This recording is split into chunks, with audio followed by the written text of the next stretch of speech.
Super Mario Brothers movie, we do a video on facts about Nintendo, about the company, and also about the various games they have released. So sit back, relax, and hopefully learn something new about Nintendo. I will give a little bit of a warning.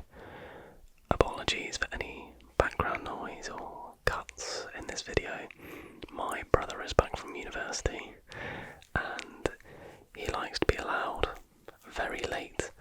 It's 12:30 at the minute. I thought I was safe, but absolutely not, so any noise from him, I apologise. But without further ado, let's get into the facts.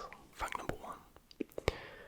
When Nintendo was founded in 1889, one of its original most popular products were playing cards. For this reason, they still sell them today in limited editions.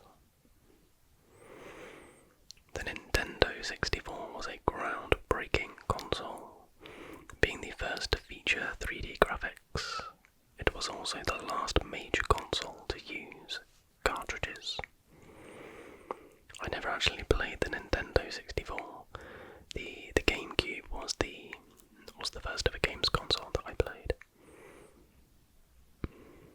It's previously been reported that the Game Boy was the main influence and inspiration for the BMO gadget in Cartoon Network's Adventure Time series.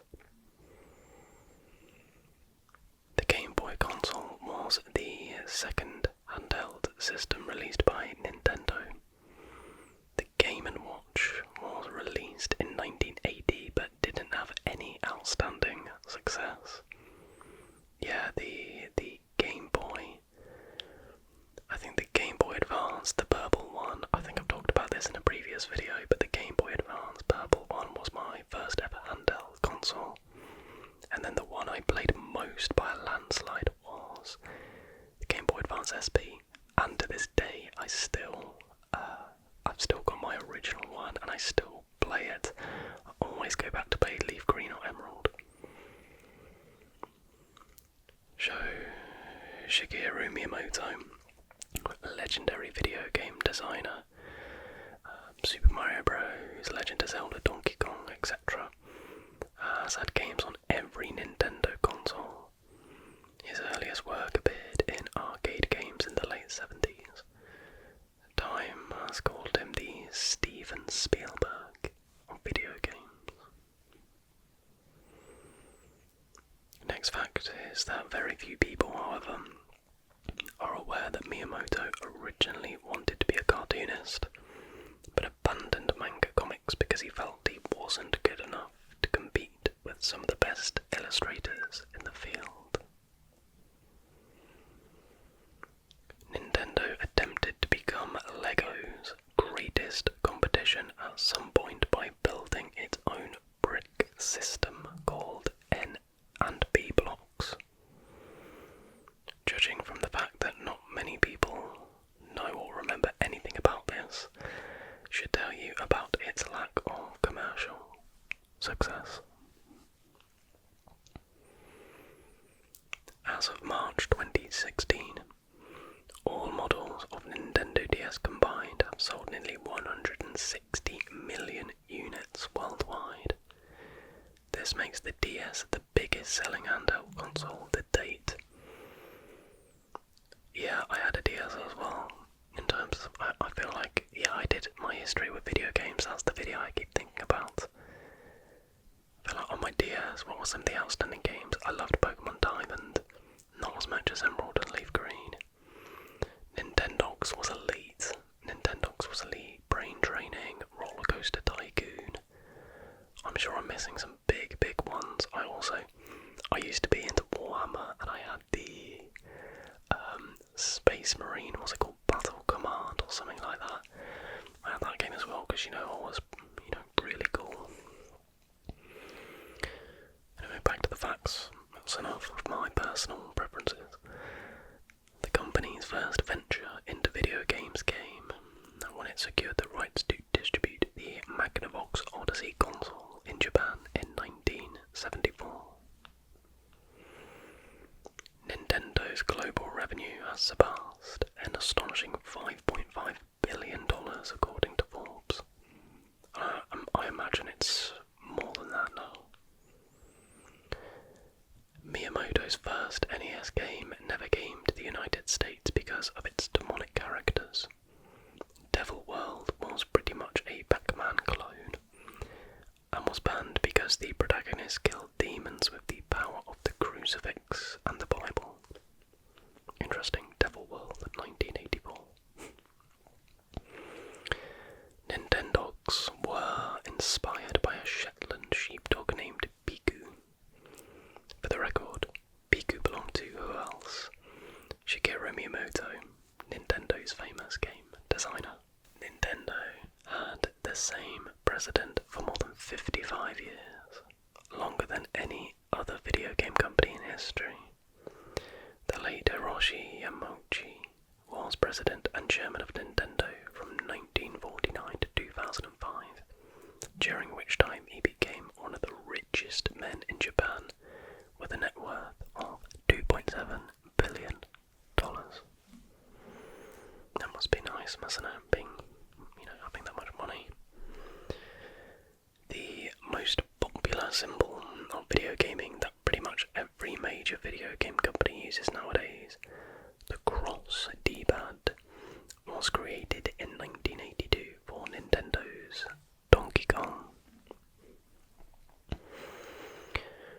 During the early 60s, one of Nintendo's many ambitious attempts to make it big included a love hotel, where adults could rent rooms by the hour and, have some fun before gaming was cool.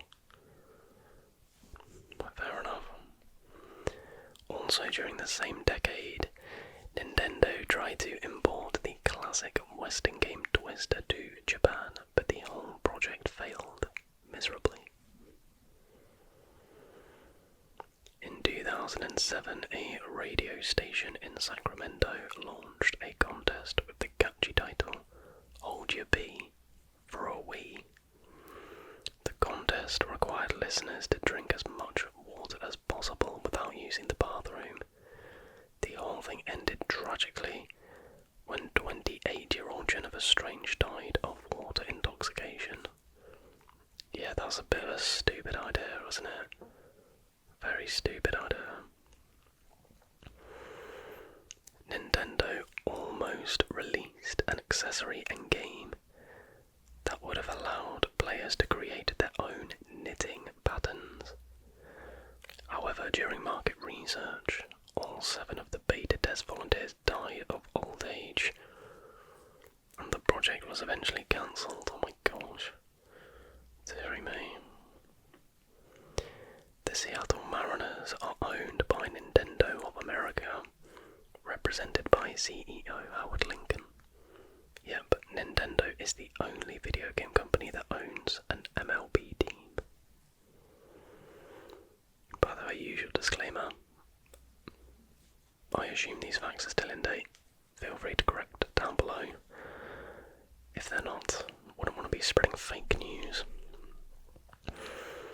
Donkey Kong, Mario and Princess Peach were inspired by characters from the cartoon Popeye.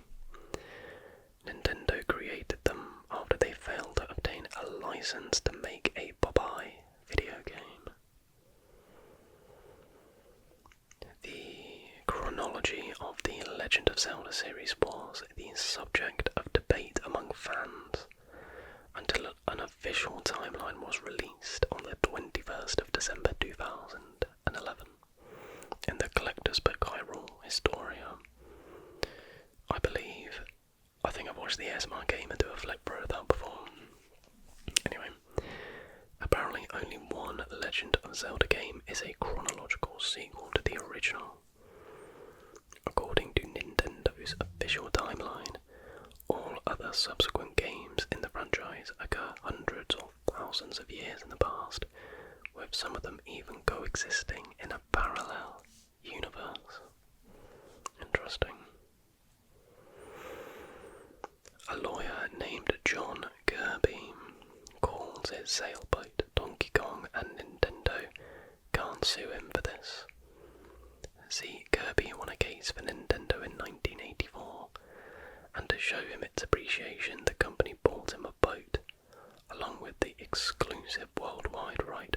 used the name for sailboats. I wonder if they named the Kirby character after him, potentially. In 1993, Russian cosmonaut Alexander Serebrov spent an astonishing 196 days in Russian space station, managing to orbit our beautiful planet over 3,000 times.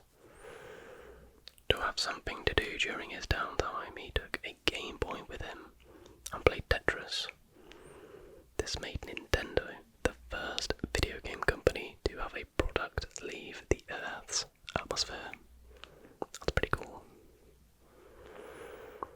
Mario, arguably the most famous mustachioed plumber in video game history, was named after Nintendo's warehouse landlord and Seattle real estate developer Mario Segale.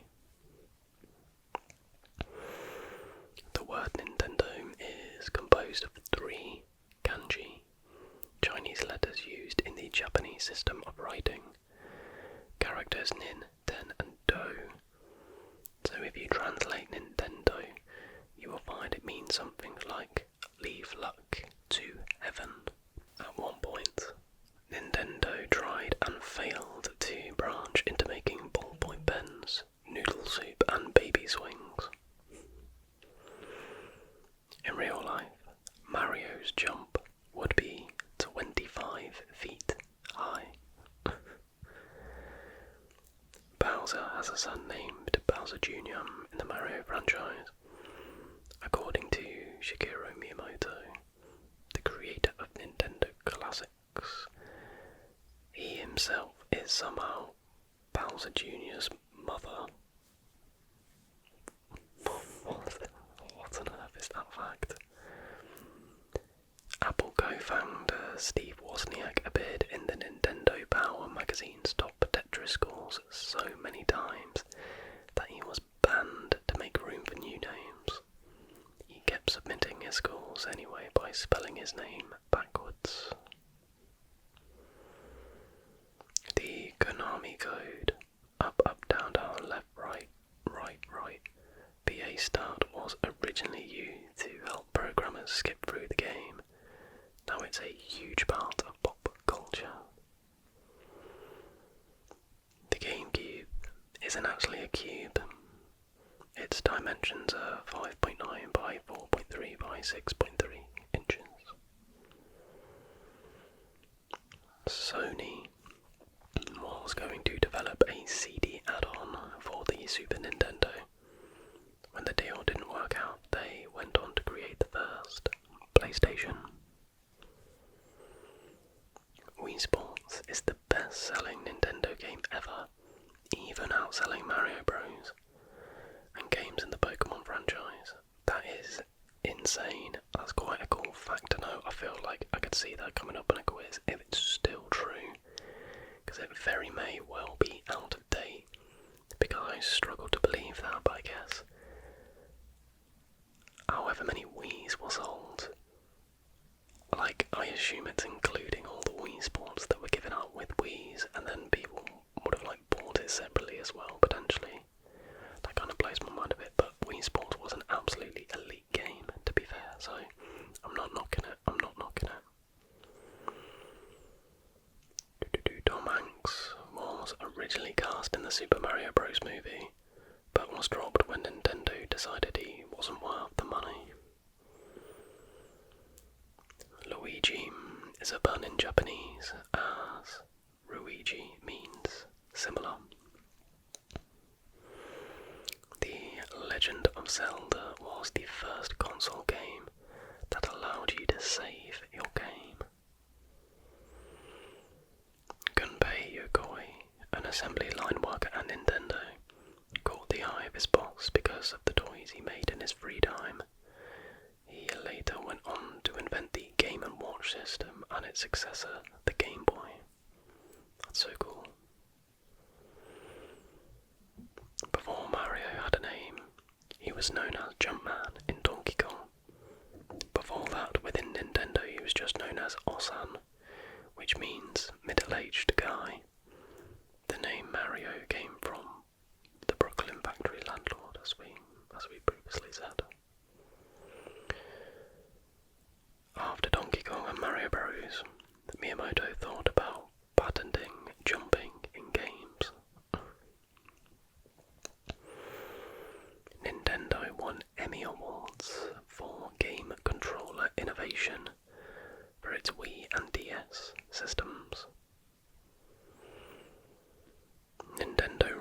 revolutionized the gaming industry several times over through controllers that constantly introduced new features to mass markets. The NES controller was the first with the directional pad on the left. The SNES introduced left and right shoulder bottoms.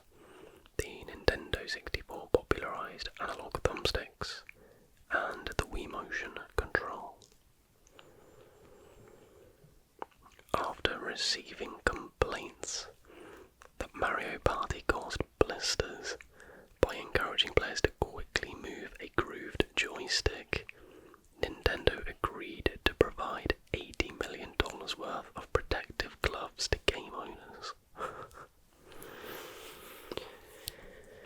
The Nintendo store in New York City occasionally displays a Game Boy that has been damaged by a bombing in the 1990-91 Gulf War.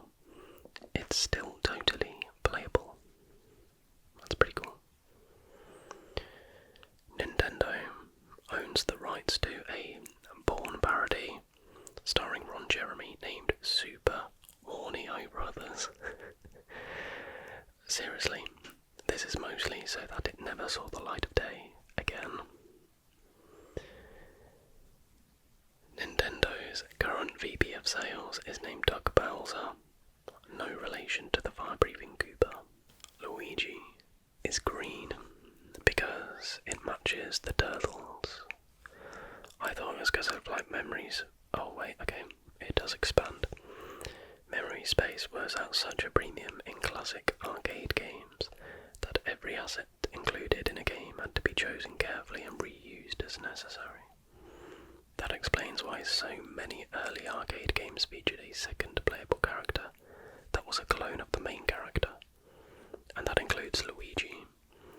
The developers couldn't add any new colours to the game for him, so they recycled the ones used for the game's turtles, and that practical decision is why Luigi is so famous for being green. Well, there you go. Interesting. Demos for Game & Watch games were made as paper dioramas. Duck Hunt got its start as a toy in the 1970s. Mario appeared in Punch-Out without formal permission. It's difficult to get permission to have a character as famous as Mario make a cameo in any game, even when said game is made by Nintendo. You normally have to deal with a ton of red tape and approvals, but back in the wild days of the NES, Mario appeared as the referee in Punch-Out, simply because artist Makoto Wada drew him as the ref. Wada didn't even bother checking with Miyamoto to get approval, which explains why Mario's face is a little off in the game. Japan's NES Zapper looks like a real gun. Kid Icarus Uprising's box art is tougher in the US. One of the greatest strengths of the long-awaited Kid Icarus sequel was its stupendous sense of humour, usually embodied in protagonist Pit's many fun fourth-wall breaking quips. The wannabe angel is a free spirit, but apparently a happy smile is a turn-off to American consumers, at least according to the box art. The Japanese cover is virtually the same as in the US, but American saw his mouth closed in a determined frown, perhaps to show us what a badass he is. As is the Kirby box art.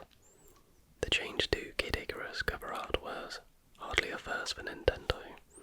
Almost every Kirby game released in the US alters the start on the box art, giving him angry eyes, likely in an attempt to make the character look a little bit more edgy. I'm not really sure you can make a pink ball edgy, but there you go. This next fact says Miyamoto is forced to drive to work. Shigeru Miyamoto is so important to Nintendo that the mere rumour of retirement will cause the company's stock price to drop. With such a keen interest in the developer, it's not surprising that Nintendo forces him to drive to work in does he prefer? According to an in-depth New Yorker article, Miyamoto has been made to drive to work for the company's peace of mind, which makes you wonder what other health and safety measures are enforced. Is he not allowed to smoke or drink? Do they make sure he eats healthy? Does the company give him a monthly physical? I imagine they probably definitely do the latter. Kirby's original name was Tinkle Bobo. Little Mac appears in Fight Night Round 2. Luigi first appeared in a Game & Watch game. The Legend of Zelda Twilight Princess began as a direct sequel to Wind Waker. And we will end this video with a fact about Luigi specifically. Luigi's Mansion was once planned as a 3D game. Luigi's Mansion got a long overdue sequel on the 3DS. The reasoning for the series moving to handhelds revealed an interesting secret from Nintendo's history. The sequel came about after the original Luigi's Mansion stages were rebuilt on the 3DS to test out the 3D. Why choose that game to test the new feature? Well, because the GameCube was originally intended to have optional 3D visuals, and Luigi's Mansion was initially developed with those capabilities in mind. The functional 3D version of the Cube never left Nintendo's internal testing, but Luigi got to reach his full graphical potential in the sequel. And that, my friends, is all the time for Nintendo facts we have this evening. I'm just very conscious of trying to get the video done. I actually picked the perfect moment. I don't think there's actually too many cuts in this video, as my brother seems to have quieted down, but obviously I have big love for Nintendo. Definitely go and watch my video game history video that I did. I can't remember what I titled it. It was like my favourite video games of all time, maybe. Because, to be honest, the majority, if not all of the my favourite games from like my childhood and growing up and everything, I'm pretty sure that all Nintendo, bar maybe Simpsons Hit and Run and a couple of PlayStation games, but like Super Smash Bros. Brawl, for example, my favourite ever game on the Wii Sports, obviously amazing, and I already mentioned the likes of Pokemon Emerald and Leaf Green. Always go back to play them.